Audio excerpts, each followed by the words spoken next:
మాస శివరాత్రి. కార్తీక మాసంలో వచ్చే ఈ మాస శివరాత్రి యొక్క ప్రత్యేకత ఏమిటి, వైశిష్ట్యం ఏంటో తెలియజేస్తారా?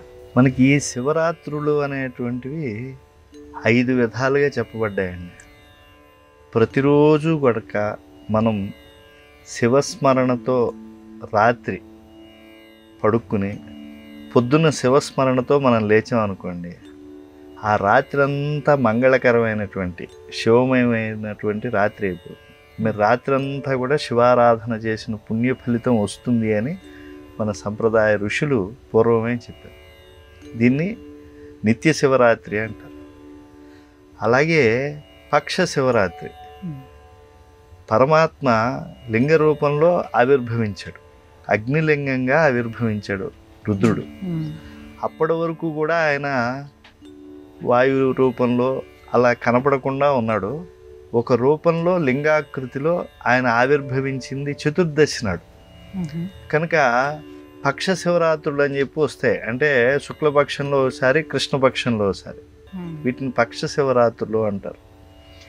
అలాగే మరి ఏ పక్షంలో వచ్చారు స్వామి? బహుళ పక్షంలో వచ్చారు. కనుక దాన్ని ఆచరిస్తే దాన్ని మాస శివరాత్రి అంటారు.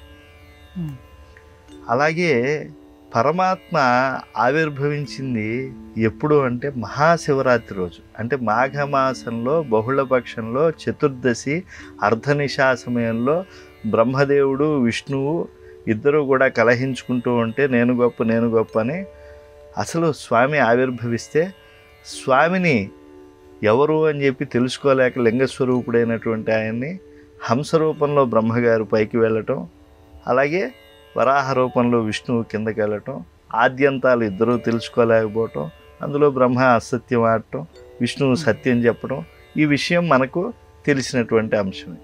ఇది మహాశివరాత్రి అంటారు. ప్రళయకాలంలో ఏర్పడుతుంది చూసారా, అది ఒక ప్రళయ శివరాత్రి అంటారు. ఇలాగే శివరాత్రులు మనకి నిత్య శివరాత్రి, పక్ష శివరాత్రి, మాస శివరాత్రి, మహాశివరాత్రి, ప్రళయ శివరాత్రి అని చెప్పి 5 శివరాత్రులుగా చెప్తారు. ఇందులో మాఘ శివరాత్రినే మహాశివరాత్రే చాలా గొప్పది అని అనుకుంటారు. కానీ కార్తీక మాసంలో శివరాత్రి గొప్పతనాన్ని మీరు అడుగుతున్నారు. ఎందుకు అని అంటే శివుడి ఆవిర్భావ నక్షత్రం ఏది? కృత్తిక. అందుకే ఆ కృత్తికా నక్షత్రం అనేటువంటిది అగ్నిదేవతా సంబంధమైనటువంటిది అని వేదభారతి చెప్తుంది. చాలా విస్తారమైన అంశం అది. ఆ కృత్తికా నక్షత్రం యొక్క గొప్పతనం అంతా ఇంత కాదు.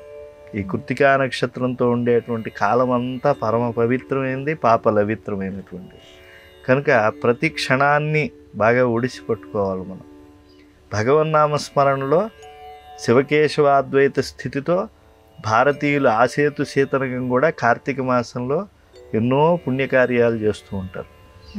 ఇటువంటి అద్భుతమైనటువంటి కాలంలో వచ్చేటువంటి ఈ శివరాత్రి మరి మామూలుగా చూడండి, నెల పౌర్ణిమ ఏ తిథితో వస్తే ఆ పేరుతో పిలవటం. మఖా నక్షత్రంలో వస్తే మాఘమాసం అంటున్నారు.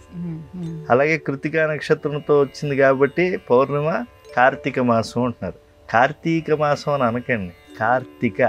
మీరు ఎప్పుడు కూడా కార్తికేయుడు అంటున్నారు కానీ కార్తీకేయుడు అని ఎవరిని అనట్లే కదా. అలాగే కార్తీక మాసం అని.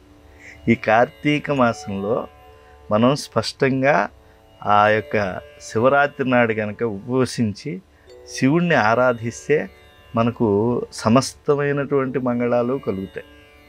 శివుడు అని అంటే ఆయన పరమపురుషుడు. ఆ భగవానుని వల్ల సమస్త ఫలాలు లభిస్తాయి. కనుక కార్తీక మాస శివరాత్రిని మనం చక్కగా యథాశాస్త్రీయంగా నిర్వహించుకున్నాం. దానివల్ల మనం ఏ ఏ అభీష్టాలు కోరుకుంటున్నామో ధర్మబద్ధంగా అవన్నీ కూడా లభిస్తాయి.